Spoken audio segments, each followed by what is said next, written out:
9절부터 18절까지 제가 봉독할 때 하나님의 음성을 들으시길 바랍니다. 그가 또 이 비유로 백성에게 말씀하시기 시작하시니라. 한 사람이 포도원을 만들어 농부들에게 새로 주고 타국에 가서 오래 있다가 때가 이름에 포도원 소출 얼마를 바치게 하려고 한 종을 농부들에게 보내니 농부들이 종을 몹시 때리고 거저 보내었거늘 다시 다른 종을 보내니 그도 몹시 때리고 능욕하고 거저 보내었거늘 다시 세 번째 종을 보내니 이 종도 상하게 하고 내쫓은지라. 포도원 주인이 이르되 어찌할까?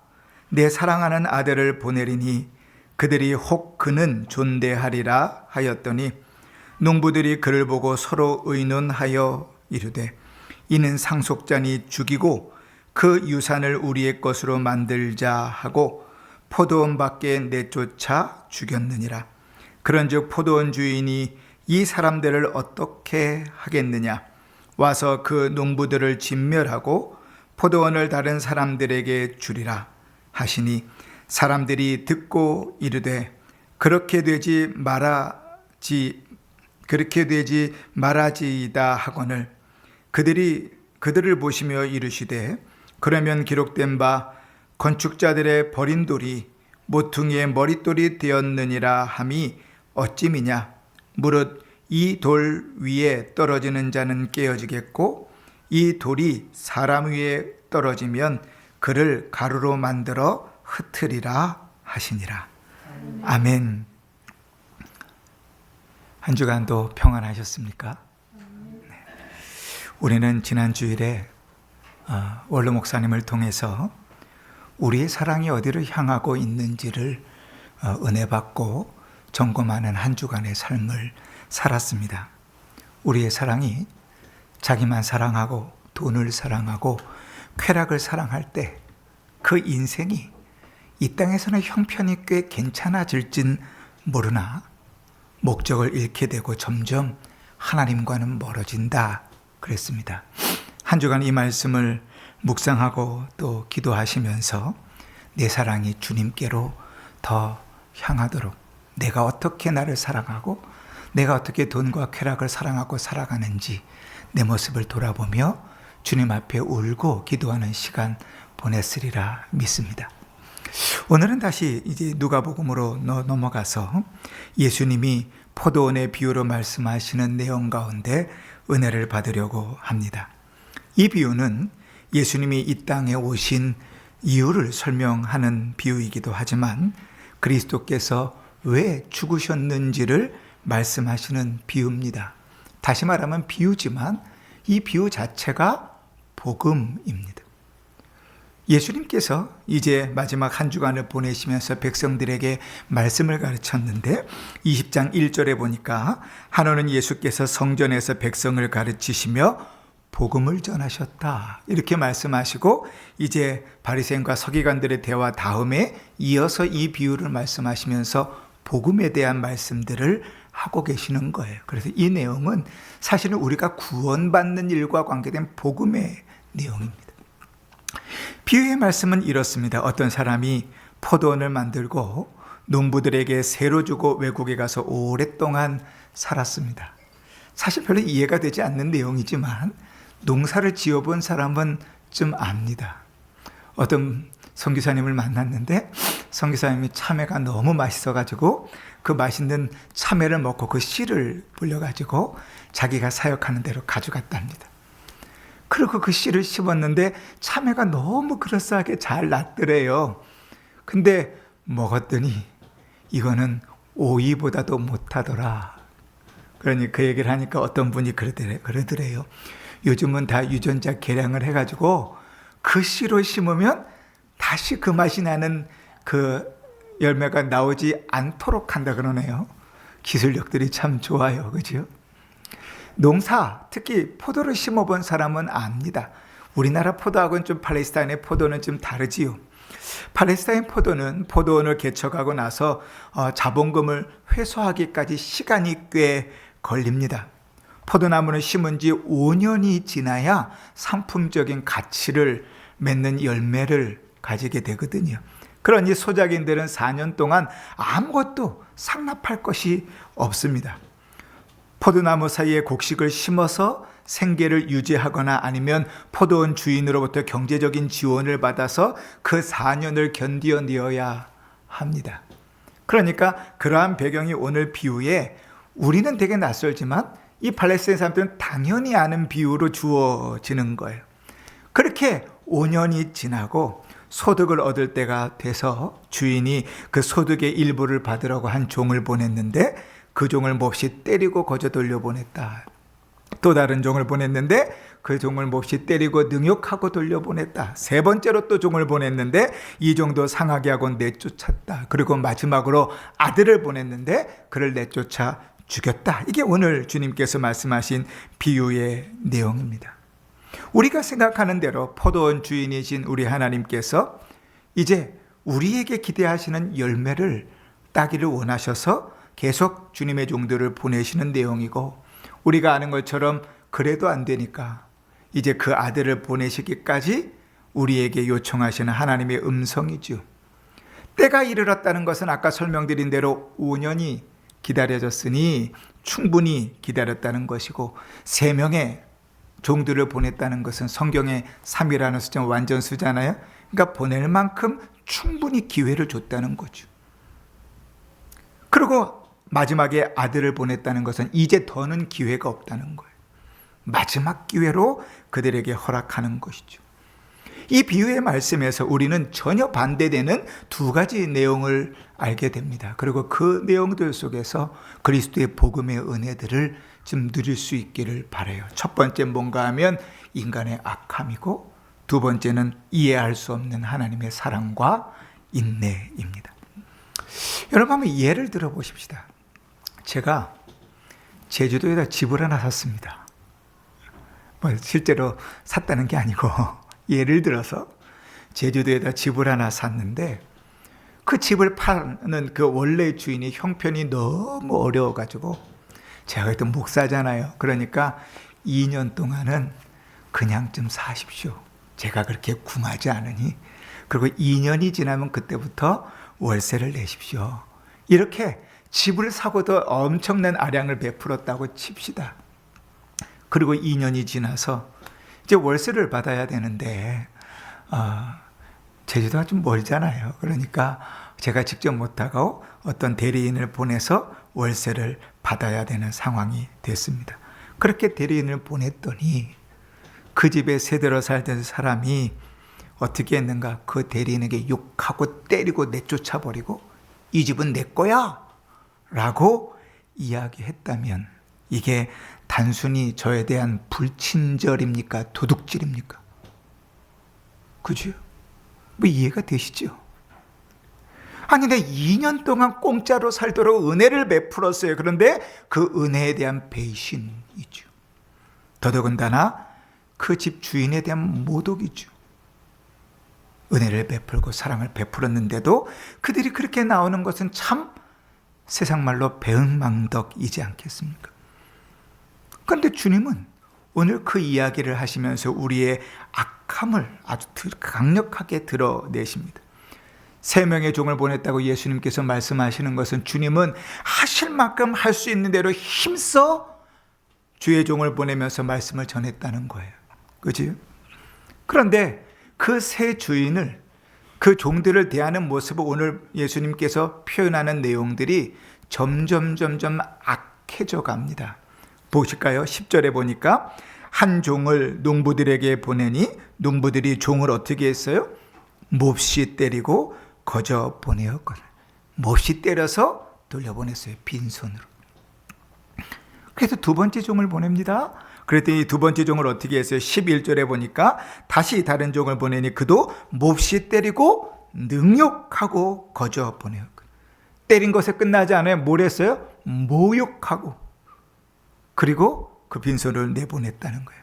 근데 주인이 또 3번째 종을 보냅니다. 12절에 보니까 다시 3번째 종을 보내니 이 종도 상하게 하고 내쫓으니라. 이제 3번째 종은 어떻게 했어요? 그냥 때린 것만, 몸만 상하게 한 건 아니라 돌려보내는 게 아니라 어떻게 돼? 쫓아내버렸어요.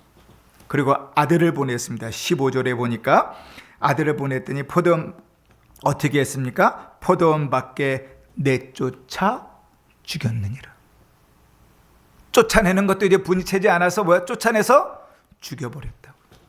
갈수록 그 악함이 점점점 심해집니다. 여러분, 그뿐 아닙니다. 이들의 악함이요, 몰라서 무지해서 행하는 게 아니에요. 아주 의도적이고 계획적입니다.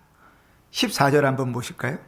농부들이 그를 보고 서로 의논하여 이르되 이는 상속자니 죽이고 그 유산을 우리의 것으로 만들자 하고. 뭐 이런 거죠. 제가 제 아들, 하나밖에 없는 아들을 이제 제주도에 월세를 보내려고 보냈어요. 그랬더니 그 사람이 이 사람이 유산을 이어받을 건데 결국 이 사람이 이어받을 거면 이 사람을 싹 죽여버리면 이제 붕 떠서 없어지겠구나 하고 제가 보낸 아들을 죽였어요. 여러분, 우리의 악함이 이렇습니다. 무지해서가 아니라 내 생각으로 가득 차 있어서 목대 목적을 이루기 위해서 그 악을 행하는데 그 악이 점점 약해지는 경우는 없어요. 아주 극악해집니다. 이 땅을 살아가는 우리 역시 이렇게 악합니다. 오늘 주님은 이 말씀을 백성들에게 이렇게 말씀하신다고 시작하시죠. 9절에 보니까 그가 또 이 비유로 백성에게 말씀하시기를 시작하시니라. 그런데 이 백성들에게 말씀하시는 이 말씀이 다분히 그냥 사람들뿐만 아니라 누구에게? 예수를 믿고 있는 신자들에게, 다시 그때로 말하면 여전히 그들 대제사장과 서기관과 장로들도 들으라고 주님 말씀하고 계시는 거예요. 이미 20장 1절부터 대제사장과 서기관들과 장로들이 말하고 그 자리에 동석했고 그들도 알았어요. 19절 한번 보실까요? 19절에 보니까 서기관과 대제사장들이 예수의 이 비유는 자기들을 가리켜 말씀하신 줄 알고. 그러니까 이 주님의 이 말씀은 지금 예수 믿지 않는 자들, 교회 다니지 않는 자들을 향하여 주님께서 말씀하신 게 아니라 주님이 이 주 말씀의 대상이 누구예요? 예수 믿는 사람들, 구원받았다고 입으로 말하는 사람들. 그런데 여전히 그 죄악 가운데 악한 그들을 향하여 주님께서 들으라고 말씀하시는 겁니다. 여러분, 우리가 죄로 인하여 악하다는 것을 가볍게 여겨서는 안 됩니다. 악은요, 점점 심해져요. 우리의 죄에 대한 욕심값은 점점 높아집니다. 우리 옛말에 이런 말 있잖아요. 바늘도둑이 무슨 도둑 돼요? 바늘도둑이 자수하고 항복하나요? 그죠? 바늘도둑이 소도둑해요. 우리의 악함은 끝이 없습니다. 점점 악해져 갑니다. 아무리 그것을 숨기려고 사람들에게 숨겨보아야 그것은 숨겨지지 않아요. 누구는 알아요? 하나님은 아세요. 예레미야서 17장에 만물보다 거짓되고 심히 부패한 것이 마음이라. 누가 능히 이를 알리오마는 나 여호와는 심장을 살피며 폐부를 시험하고 각각 그 행위와 그의 행실대로 보응하시라. 하나님 아시지요. 이런 악함은요, 세상이 많이 변해서 그제서야 새로 드러난 것이 아닙니다. 이미 죄로 원죄로부터 시작한 이 악함은요, 그 원죄가 그 악함을 품고 있어서 세상이 아무리 변해서도 여전히 악하고 더욱 악해지는 모습으로 있어요.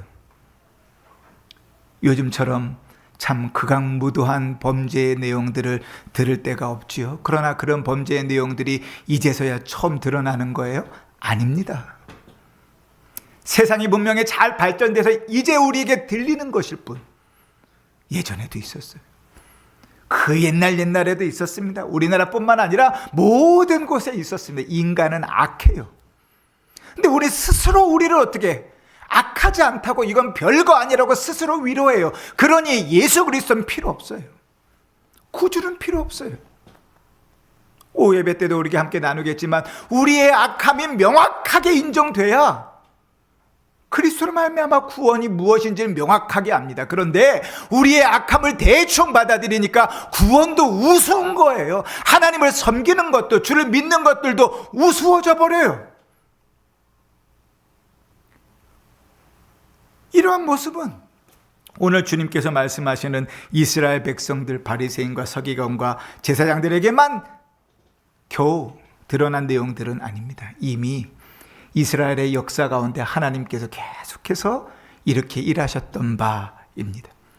북이스라엘이 망하고 남유다 역시도 북이스라엘이 망하는 모습을 보면서도 여전히 죄 가운데서 그 길을 걸어갈 때 하나님께서 경고하시거든요. 예레미야 선지자를 통해서 예레미야에서 여러 번 그 말씀을 하십니다. 그런데 그 말씀들을 읽어보면 예레미야 선지자뿐만 아니라 여러 선지자를 통해서 말씀하셨어요. 제일 처음 나온 게 예레미야 7장인데 이렇게 말합니다. 내가 너에게 말하되 새벽부터 부지런히 말하여도 듣지 않았다. 언제부터요? 새벽부터.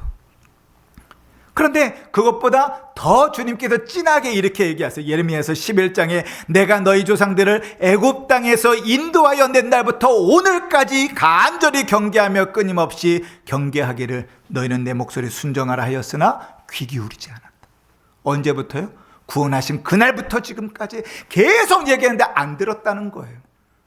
심지어는 예레미야 25장에 그러므로 여호와께서 그의 모든 종 선지자를 너희에게 끊임없이 보냈으나 듣지 않았다. 그럼 예레미야뿐만 아니라 계속 주님 말씀하셨다는 거예요. 회개하라고. 안 들었다는 거예요. 그리고 예레미야 29장에 가면 내가 내 종 선지자들을 너에게 꾸준히 보냈으나 한 번, 두 번, 세 번 해서도 안 들으니까 그래 아유 말아버리자가 아니라 꾸준히 보냈으나 안 듣는다는 거예요. 예레미야 32장에 보면 내가 그들을 가르치되 끊임없이 가르쳤는데도 듣지 않았다는 거예요. 예레미야 35장에 보면 너희에게 말하고 끊임없이 말하였어도 너희가 순종하지 않았다. 뭘로 들리는 거예요? 잔소리로 들리는 거예요. 그 악함 가운데서 주님께서 회개를 말씀하시는데 그 회개의 말씀들이 잔소리로 들리는 거예요. 또 그 소리, 또 그 소리, 내 자신을 돌아볼 줄 모르고 주님 앞에 울 줄을 모르고 그 악한 죄를 무서워할 줄 모르고 주님께서 세 번의 종을 보내시고 아들까지 보내셨다는 것은 우리가 얼마나 악한 죄를 보여줄 이게 우리 실력이에요. 여러분 착각하지 마십시오. 우리 신앙이 대단하지 않아요. 우리의 모습이 대단하지 않아요. 우리는 한순간도 우리 구주 예수 그리스도의 은혜가 없으면 살 수 없어요. 그런데 우리가 가장 교만한 순간이 뭔지 아세요? 예수가 없어도 살 수 있다는 거예요. 나는 쯤은 괜찮다는 거예요. 내가 지은 죄는 별거 아니라는 거예요. 이 정도는 누구나 다 한다는 거예요. 거기서 벗어나지 않는 한 그에게 은혜는 없습니다. 그게 우리의 실력이거든요. 우리가 얼마나 악한지 주의 말씀이 우리에게 증거하고 사실요 내가 내 모습을 봐도 알아요. 스스로 인정하고 싶지 않을 뿐 하나님의 말씀을 들으면서 내가 스스로 내 모습을 보면 내가 얼마나 치졸하게 악한지를 알아요. 증인을 댈 필요도 없고 변명할 이유도 없죠. 그러나 오늘 주님께서 이 포도원의 비유를 통하여 전하시는 복음의 내용에 이 우리의 악함과 동시에 더 우리에게 강력하게 오는 위로는 뭔가 하면 그럼에도 불구하고 이해할 수 없는 이렇게 악한 우리를 향하신 하나님의 사랑하심. 여러분 만약에 생각해 보십시오. 제가 아까 제주도에 집을 샀다고 하는데 만약에 여러 번 일이라고 생각해 보세요. 대리인을 보냈어요. 근데 이 사람이 호의를 베풀었더니 당연한 줄 알고 대리인 보낸 사람을 때려서 내쫓고 내 집이라고 우겼어요. 그럼 여러분 같으면 어떻게 하겠어요? 당장 경찰서에 신고하고 고소하고 그잖아요? 여러분들은 참 신앙이 좋으니까 그래 내가 한 번 더 다른 사람을 보내면 그럴 수 있을지 모르겠어요. 경찰에 신고하지 않고 내가 어떻게 해결해 보리라 또 다른 사람을 보낸다 그럴 수 있을지 모르겠어요. 근데 저는 그게 안 돼요. 여러분 어떠세요? 여러분이 만약 포도원 주인인데 첫 번째 보낸 종이 매를 받고 빈손으로 돌아왔다면 두 번째 종을 보내고 세 번째 종을 보낼 계획을 세우겠어요? 아니면 이놈의 사람들, 이놈의 자식들 가서 내가 싹 다 죽여버리고 다른 사람한테 맡겨야지 라고 생각하시겠어요? 그죠? 심지어는 보낸 아들까지 죽였어요. 그럼 어떻게 하시겠어요? 그런데 오늘 말씀 가운데 이해되지 않는 부분은 뭔가 하면 이 포도원 주인이 두 번째, 세 번째 종을 보내고 있다는 거예요. 끊임없는 사랑에서 나오는 인내. 아까 우리가 예레미야서를 쭉 읽었지만 말하고 안 들어요. 귀를 막고 안 들어요. 잔소리를 듣고 안 들어요. 그래도 주님은 우리를 어떻게 사랑하는가 계속 말씀하시는 거예요. 그 잔소리야. 그래도 들어. 계속 말씀하시는 거예요. 두 번째도 보내고 세 번째도 보내요. 세상적으로 보면 그것만큼 이해할 수 없는 미련한 일이 없어요. 그렇잖아요. 배울 만큼 배웠잖아요. 세상 알 만큼 알잖아요. 굳이 두 번, 세 번 아들까지 보내가면서 그를 배려해야 될 이유가 전혀 없어요. 이해를 못하는 것도 아니고 생각이 짧은 것도 아니고 세상적으로는 참 미련하고 비상식적인 긍휼이에요. 근데 하나님 아버지께서 어떻게 합니까? 보내고 또 보냅니다. 주님께서 우리에게 말씀하셔. 회개하라고, 정신 차리라고, 돌아오라고 주님 계속 우리에게 말씀하세요. 왜 그렇게 하시는가? 역대하 36장에 보면 그 이유를 이렇게 얘기해요. 그 조상들의 하나님 여호와께서 그의 백성과 그 거하시는 곳을 아끼사 부지런히 그의 사신들을 그 백성에게 보내어 이르셨으나, 뒤에는 듣지 않았다는 거예요. 그런데 왜 부지런히 그 사신들을 보냈다 그래요? 여호와께서 그 백성을 아끼셨다. 사랑하십니다. 여러분, 이 아꼈다는 말이 원래의 의미는 뭔가 하면 죽어가요 사람이다, 그 죽을 사람을 불쌍히 여기는 상황 가운데 쓰는 말이에요. 긍휼이죠. 그렇게 살면 죽어요. 그렇게 살면 문제가 있어요. 그런데 하나님 계속 말씀을 보내시는 이유는 뭐예요? 불쌍히 여기시는 거예요. 하나님의 이해할 수 없는 긍휼과 사랑은 단순히 말씀을 보내는 것에 끝나지 않아요. 자기 아들을 보내는 마지막 사랑까지 보여주시는 거예요. 선지자들을 보내고 말씀을 전하여도 그것이 안 되니까 뭐예요? 끝내 아들을 보내서라도 그가 돌아오고 회개하기를 바라시는, 세상적으로는 미친 짓이고 세상적으로는 무익한 일이고 세상적으로는 아무것도 아니지만 주님의 그 사랑은 우리의 상식과 우리의 당연한 일을 넘어 우리를 사랑하고 계시다는 거예요. 그러니 사랑하는 성도 여러분, 예배 시간에 주의 음성이 들려지고 우리의 삶 가운데 하나님을 만나지는 일이 얼마나 복된 일인가.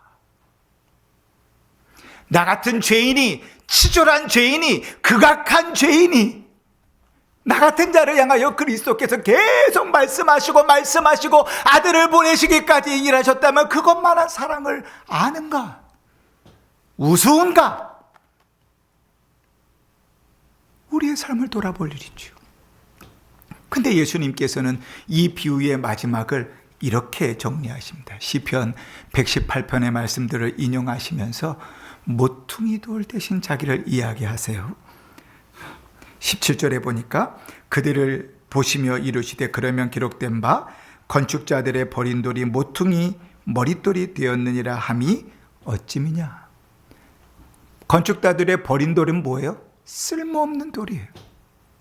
여러분, 요즘 건축하는 사람들이요 얼마나 아끼는지 아세요?